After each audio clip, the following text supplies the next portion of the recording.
What a wonderful day this is.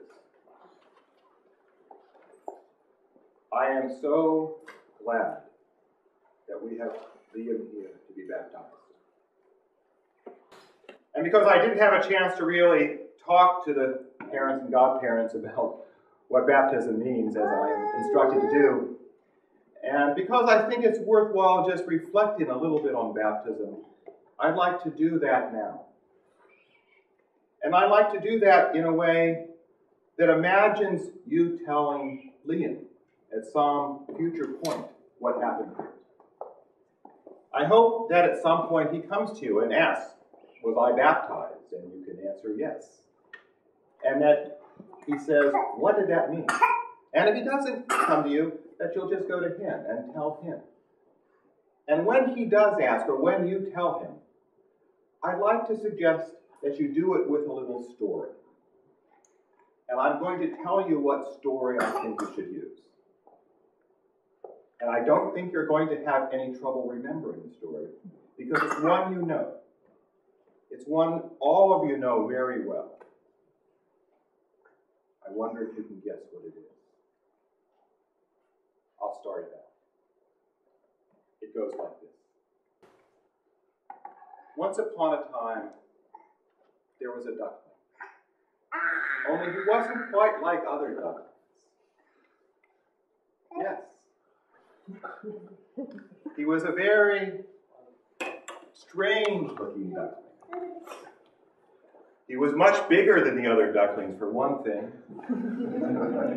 And he had a long neck that the ducklings found very funny and would laugh at him. So he stood apart. He never quite seemed to fit in. You know the story I want to tell you. Very famous story, The Ugly Duckling by Hans Christian Andersen. And as you tell it, I'd like you to elaborate what it was felt like to be that duckling, to be that ugly duckling that didn't fit in. Elaborate it in your own way, because the fact is, none of us will have any trouble doing that. Because there is a person here that hasn't at some point felt that they didn't fit in. There isn't a person here who hasn't felt at some point that they had no value, or they really weren't worth a whole lot. Tell him about that little duckling and how he felt. But also, don't forget to come to the end of the story. Because at the end of the story, that little duckling goes to the pond. Because he's alone and abandoned, and he feels like he has no place really on earth. And there on the pond, he sees the most beautiful bird he has ever seen. A bird like no other. In fact, it's a bird that's so beautiful, he's not even sure it is a bird. And he thinks to himself, I wish I were like that. And he begins, a tear falls from his eye, and then another, falls down into the water until it makes a little splash. And as he looks down into the water clears, and he sees an image there that's a lot like that other bird. And of course, by that time, that other bird has come over to him and said, yes,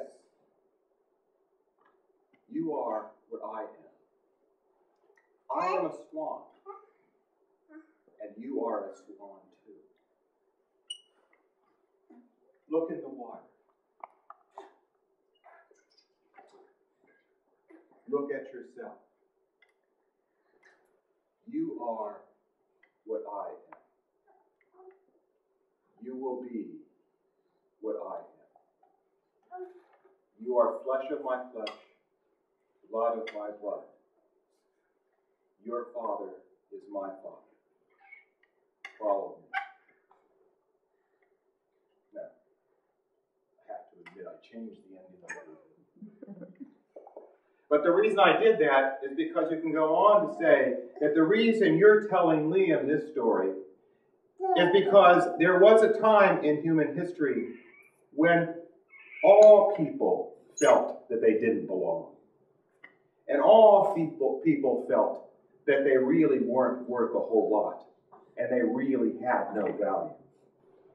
And at that point, there came among them a man who was really like them, but not like them. He looked like them, but he had that same kind of beauty inside that made him seem so special that they weren't even sure he really was one of them. At first, the result was that they did some bad things to him. But that man came back, and he said to them, I came here to show you that you are what I am. It is in you. I have eternity in me, and I have love in me. And I want you to know that you have eternity in you, and you have love in you. Look at yourself. Look at your image and look at me. You are flesh of my flesh, blood of my blood. Your Father is my Father. Your inheritance is my inheritance. We are gathered here today to tell Liam that he is a swan. He always was a swan. He is now, he was when he was born, and he always will be a swan. We are here because we human beings have something that theologians call original sin, which has been interpreted many different ways. No one really knows what it is. My own theory is this. Original sin is that we never, ever completely believe that will work out. Never completely. We never really believe that, which means that we never really believe in God's goodness. We actually, at some point, can't help believing that God kind of created junk, and we're part of that junk.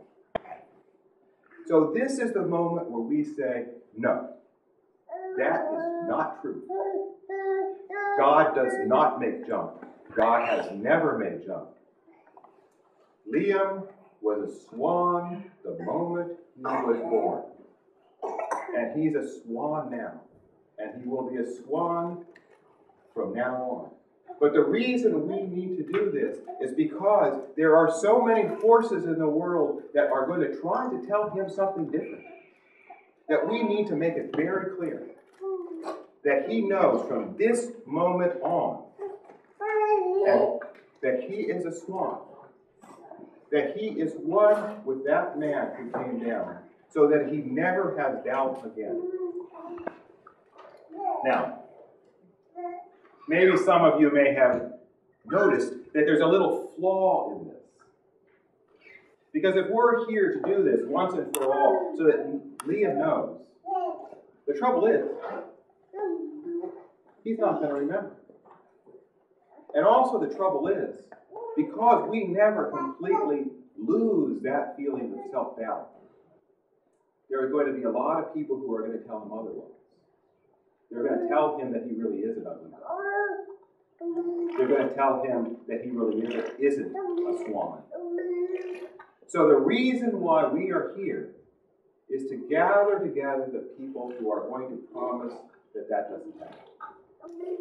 So in some ways, although Liam is the center of this event, the real people that we have to talk to are you folks. Because by bringing him here, you're committing to be the people to make sure that he always hears that he is a swan. But even that isn't enough.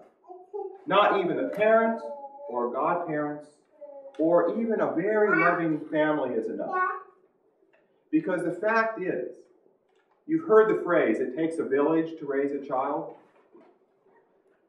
I'm convinced that what that phrase really should be is only a church can raise a child. Because these are the people who have all vowed that they are going to see the swan in everybody. especially the children that are raised by them. All I can say is, it's a big job. Raising a swan is not easy. The only other thing I can say is, there is nothing that you will ever do that is more important